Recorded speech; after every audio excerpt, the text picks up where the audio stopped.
विधायक जी जब वो गलत हुआ है, साजिश हुआ है और उसे उनके मुंह पर ताला मारने की कोशिश की। ये बताइए किसी सदन का कोई सदस्य हो रात में जाकर उनको ये करना ये उचित नहीं।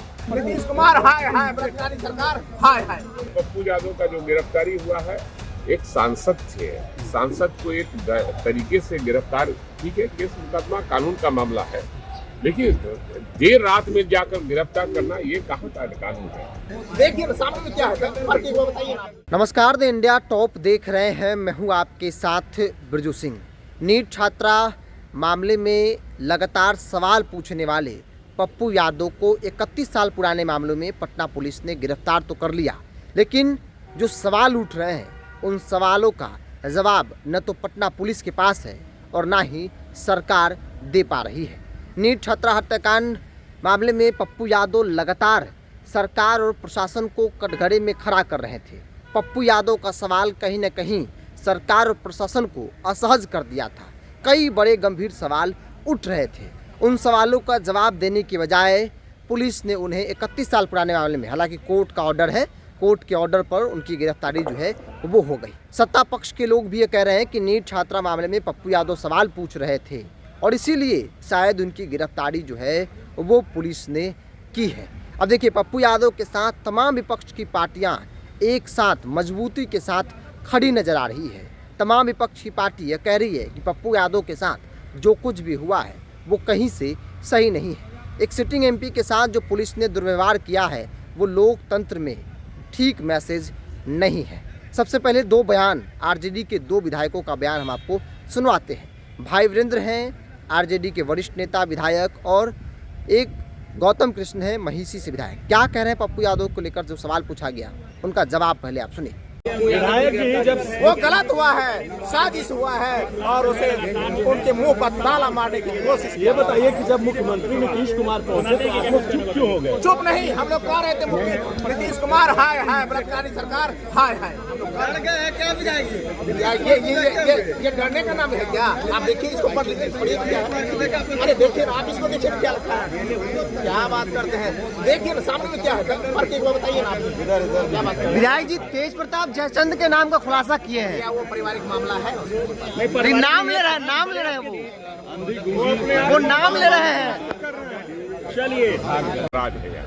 पप्पू यादव की गिरफ्तारी पे क्या कहेंगे? एकदम पप्पू यादव का जो गिरफ्तारी हुआ है एक सांसद थे, सांसद को एक तरीके से गिरफ्तार, ठीक है केस मुकदमा कानून का मामला है, लेकिन देर रात में जाकर गिरफ्तार करना ये कहाँ का कानून है। ये लोकसभा के सदस्य थे, चाहे किसी सदन का कोई सदस्य हो रात में जाकर उनको ये करना ये उचित नहीं। तेज प्रताप ने 5 जयचंदों का नाम लिया है। सर सावरकर को भारत। तो आपने सुना आरजेडी के दो विधायक जो पप्पू यादव के समर्थन में हैं, वो कह रहे हैं कि पप्पू यादव के साथ गलत हुआ है। आमतौर पे बहुत कम ऐसा मौका होता है जब आरजेडी के लोग पप्पू यादव के साथ खड़े होते हैं, लेकिन जिस प्रकार से परिस्थितियां बनी, कार्रवाई हुई, पुलिस ने गिरफ्तार किया, इन तमाम प्रकरण को लेकर कई तरह के सवाल खड़े हो रहे थे। क्या पप्पू यादव विपक्ष की एक मजबूत आवाज़ के तौर पर देखे जा रहे थे? पटना से लेकर दिल्ली तक सवाल पूछ रहे थे और उन सवालों से कहीं न कहीं सरकार और प्रशासन काफ़ी असहज अपने आप को महसूस कर रही थी। क्या यही बड़ी वजह रही जिन कारणों से पप्पू यादव को 31 साल पुराने मामले में जो गिरफ्तारी जो है वो कराई गई या फिर की गई?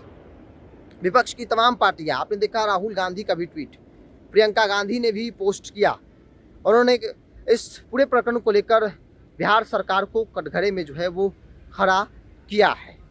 हालांकि कहा जा रहा है कि इस केस में बहुत दम नहीं है, 1-2 दिन बहुत होगा, पप्पू यादव को बेल मिल जाएगा, लेकिन जिस प्रकार से उनके साथ बिहेव किया गया या फिर आज की तारीख में अभी भी किया जा रहा है उसको लेकर भी सवाल। एक सिटिंग एमपी के साथ जो प्रशासन का रवैया था, एक सिटिंग एमपी के साथ जिस प्रकार से कभी जेल कभी हॉस्पिटल घुमाया जा रहा है, पुलिस जो खेल खेल रही है, उसको लेकर भी कई तरह के सवाल जो है वो खड़े हो रहे हैं। फिलहाल पप्पू यादव के साथ तमाम विपक्ष की पार्टियां खड़ी है, तमाम विपक्ष की पार्टी भी सवाल पूछ रही है, तमाम विपक्षी पार्टियां कह रही है कि पप्पू यादव के साथ जो कुछ भी हो रहा है वो कहीं से भी सही नहीं है। पप्पू यादव साल 2020 में कोरोना के वक्त जब सरकार और सिस्टम पूरी तरीके से फेल थी, तब पप्पू यादव नजर आ रहे थे। हर जगह जहां भी लोगों को जरूरत पड़ी, महसूस हुआ, पप्पू यादव को फ़ोन किया, पप्पू यादव उनके लिए खड़े रहे। वो तस्वीर भी आप लोगों ने देखा, सारण के सांसद राजीव प्रताप रूडी के परिषद में जो है एम्बुलेंस खड़ा था, तब जब एम्बुलेंस मिल नहीं रहा था और उनके कैंपस में एम्बुलेंस दर्जनों की संख्या में खड़ी थी, उसको लेकर उन्होंने भंडाफोड़ किया, सवाल पूछा और कुछ दिन बाद ही 20 साल पुराने मामले में पप्पू यादव की गिरफ्तारी हो जाती है। तब भी खूब चर्चा हुई कि एक मजबूत विपक्ष का आवाज़ को दबाने की कोशिश है।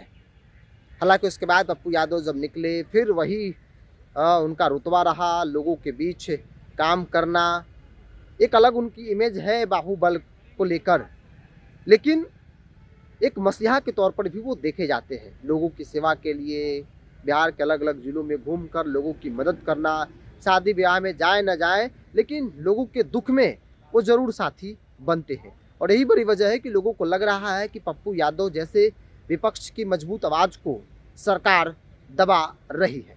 बहरहाल आप क्या मानते हैं? आप अपनी राय को कमेंट्स बॉक्स में रखिए। इस पूरी रिपोर्ट में इतना ही। बहुत बहुत धन्यवाद।